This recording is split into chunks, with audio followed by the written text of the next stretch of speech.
Hello and welcome to Rathods Science Academy. Today in this session we are going to see current affairs of 16 September 2024. So let's get started with our discussion. And here today is Monday, but even though the articles which came in text and context and editorial, they are not much relevant from our UPSC exam point of view. So whatever which is relevant from our examination point of view, I am taking in this discussion. Okay.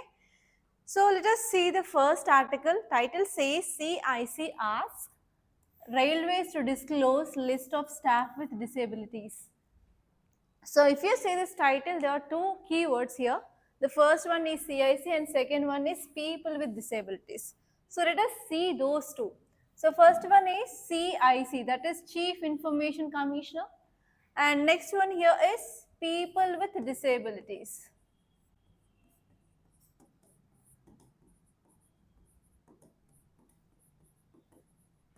Okay, so let us see from which subject these two are relevant. So here in GS paper 2 we have polity.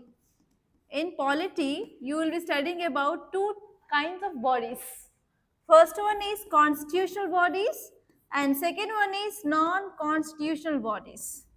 So this CIC is related to non-constitutional body and it is also called as statutory body. It is also called as statutory body. Okay, so here what are the dimensions you have to see from CIC? You have to see what is a CIC, under which act it had been established, and CIC it is at central level, and we are also having this SIC, that is State Information Commission at the state level. You have to see that as well, and especially you have to see who is going to appoint them. So what is the composition and what is the eligibility criteria, what is the tenure, how the renewal process, functions and mandate. So all these things that you need to know perfectly regarding the CIC, where you will be getting information. Information you can get from your Lakshmikant book, Indian Polity by M. Lakshmikant. You can refer that book for this topic. And you know that, yes, many a times we discussed about these people with disability, and these people, they becomes part of our society. So whenever you are reading your society and social issues, you have to see this topic of people with disabilities. And now let's go back to the title and let us see why it is in news. So now here CIC is asking railways to disclose the list of staff who are with this disabilities. So why here CIC is asking the Southern Railways? Because recently in UPSC what happened? So people who submitted fake disability certificate, for example Pooja Kedkar, so because of this issues in UPSC, and even you know UPSC is not only conducting examination for IAS or IPS or IRS, even in that examination there are 24 departmental services will be there. So one of that service is Indian Railway Service as well. So to find or to increase transparency and accountability in this recruitment process of this UPSC, now recently one right to information had been filed. Okay, so now it is obligatory on the CIC to provide information regarding this staff who had this disability or disabled certificates. Okay, so now let us see why it is in news. So Central Information Commission directed Southern Railways Division to disclose the list of employees with disabilities because of fraudulent disability certificate which had been submitted by many students. Okay, so recently one RTI, right to information, had been filed regarding the disclosure of information. So finally now this step is going to be taken by CIC. So what are the key points that you have to see? First one is transparency. So in this appointment process, in this recruitment for government jobs, so government need to improve accountability and transparency. Yes, we have to increase transparency and accountability, especially regarding vulnerable groups, because we have to follow fair and free recruitment. And next one here is, whenever this kind of decision taken by CIC to disclose information, what will happen? There will be again the issue will come, that is right to privacy versus public interest. Okay, So this case which highlights the debates now between individual privacy rights and as well as the need for public accountability, especially the matters which are related to social justice. And even it is the responsibility of government to react or to give a punishment for the fraud. Okay, so here government need to protect integrity of recruitment process as well. And this one here is, yes, there are some true deserved concerns will be there. So for them, yes, it is the responsibility of the government to give the benefit to the targeted people who need actually that. And next one here is, we have to make them ensure about their rights. Many persons with disabilities, they are not aware about their rights. Because of this, they are not getting any advantage from the policies or schemes of the government. So first of all, they have to know about their rights so that we can increase accountability. Okay, and we can deem the accountability from public institutions. And if you see some facts regarding the CIC, that is Central Information Commission, it is a statutory body, and actually it established under this Right to Information Act of 2005. And you know, whenever any body which had been established under this act, it is called as a statutory body. Okay, so what is the function? So it will be seeing the cases under this Right to Information Act. So what is the composition of the CIC? So we have Chief Information Commissioner, one will be there, and other than the CIC, we are also having other 10 information commissioners. So who will appoint them? President of India will be appointing them. On based on what? On based on the recommendations of a committee, and this committee will be the formed by the members like PM and as well as leader of opposition party and even union cabinet minister who will be nominated. So this will be very important for your prelims. And see the next article, Keralites shrug off Waynard gloom, join hands to celebrate Onam with food, fun and frolic. So whenever, if you see any festival in your newspaper, you have to know at least some basic facts regarding that, because there is a chance of getting question on that in your mains and as well as in your prelims, because art and culture is part of your mains and as well as prelims. So here we are going to discuss about one famous festival of Kerala, that is called as Onam. Okay. So if you see about this Onam festival, Onam, it is a major harvest festival in Kerala. So one reason why we are celebrating this Onam is because of harvest, and second reason is because of Asura king Mahabali. He brought peace and as well as prosperity in Kerala region. So because of this honor of homecoming of this king also, they will be celebrating this festival. So there are two important reasons behind this festival. And next one here is, actually there are three major festivals which are celebrated in state of Kerala. So first one is Vishu, second one is Tiruvatra, and third one is Onam. So Onam is one of the three important festivals that are celebrated in Kerala. And next one here is, it is a 10-day harvest festival which begins on the first day of Onam, is called as Atham, and it concludes on Tiruvonam, it is the last day. So what are the highlights of this festival? So they will be making rangoli with flowers, it is called as Pookalam. And next one here is, they will be also conducting some boat races that is famous, that is Nehru Trophy boat race, which is mainly seen in the backwaters of Kerala. And next one is Pulikali, it is one of the folk dance, it is also called as tiger dance. And next one is Kummatkali, it is called as mass dance. And next one is Onattalu, it is martial arts. And one of the very highlight thing in this festival is food. So they will go for a grand feast. They will be making different materials and different items, okay, like that, desserts, so whatever it may be, and this is called as Onam Sadhya. It is very famous. And next topic, it is about I&B ministry use AI tool to predict media trends. So understanding of media trends is very important, like which news is getting more views and which video is getting circulated and which arena, and which is, who is the age, what is the age group who are striking that video, and in which state they are getting more audience. So like that, they have to know this prediction of media trends. So now why it is in use? Because now Information and Broadcasting Ministry, they are planning to come up with an AI tool so that they can go for proper media trends.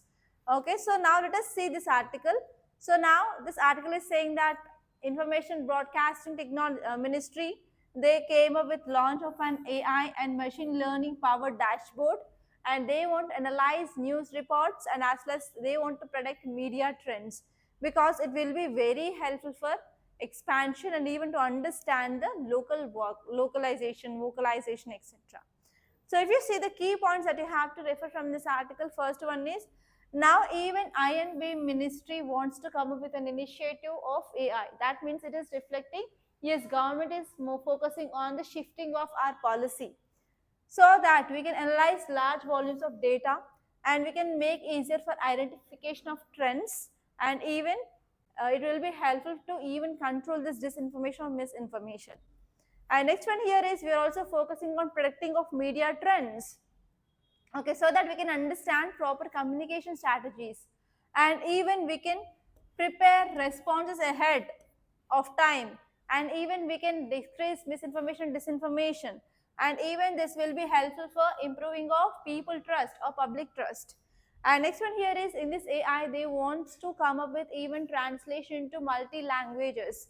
Okay, multilingual translation is very useful so that here information can be reached to the different people and even diverse population, so that we can increase public engagement and as well as public trust, and we can let them know about government initiatives, schemes, policies, etc. And next one here is whatever the data that we have, so whenever we are using that data and whenever we are focusing on analytics, it will be very helpful for analyzing past patterns, like whether this event which happened in past or not, if it didn't happen in past, in which state, so how, what might be the reason, is this a serial crime or serial killer, so like that we can understand the predictions and future trends. And this one here is even they wants to come up with collaboration with others so that they can come up with this AI. So this partnership will be leads to come up with of innovative solutions in our information and broadcasting technology as well. And even they are focusing on especially giving the public information, and as well as they want to focus on transparency and accountability and even accessibility for the government commitments, etc. Okay, so these are the things that you have to see. And here there is a very important topic, that is about two Navy officers to embark on grilling blue water global voyage. So here you have to focus on two important things. First one is Sagar Parikrama, and next one is what is this blue water force, okay, and what is this blue water global voyage. So these are the two things that you have to focus, and this will be important from your governance point of view from GS paper 2 and even from GS paper 3 economy as well. So here if you see the context, after 3 years of preparations, so two women officers of Indian Navy, they are set to embark soon on an blue water voyage around the world. So they had been decided to go with this voyage. So what is a Sagar Parikrama? So you can get a question here. So it is an outreach program, and in this program we want to reach fishermen community across our Indian coastal belt, so that we can understand the aspirations of these fishermen, and even we can understand what are the challenges they are facing, and even we can let them know about government schemes. Okay, for example you can say about Pradhan Mantri Matsya Sampada Yojana, and even in coastal areas we are having other people who are doing agriculture, so we can let them know about Kisan soil card, okay, Kisan credit card, like that. So what is the model ministry here? Model ministry is nothing but the Ministry of Fisheries, Agriculture, Fisheries, Animal Husbandry and Dairying. So here this scheme had mainly planned for 44 days. So especially they are going to cover our 7,986 kilometers of coastal area, and they are going to touch more than 3,000 fishing villages in 80 coastal districts. And especially they want to give certificates and they want to conduct some events related to Pradhan Mantri Matsya Sampada Yojana and even Kisan credit card scheme. What is this blue water force? It is one of the capacity, and they are going for a much bigger maritime area than its maritime borders. So for that we need vast and deep oceans, so we have to have a navy that will be going beyond our maritime borders. So for that, yes, we need to have a proper training, and we had this blue water force. And even one important advantage of this blue water force is they can return to its home port to refuel or restock, and even they can stay there without happening this.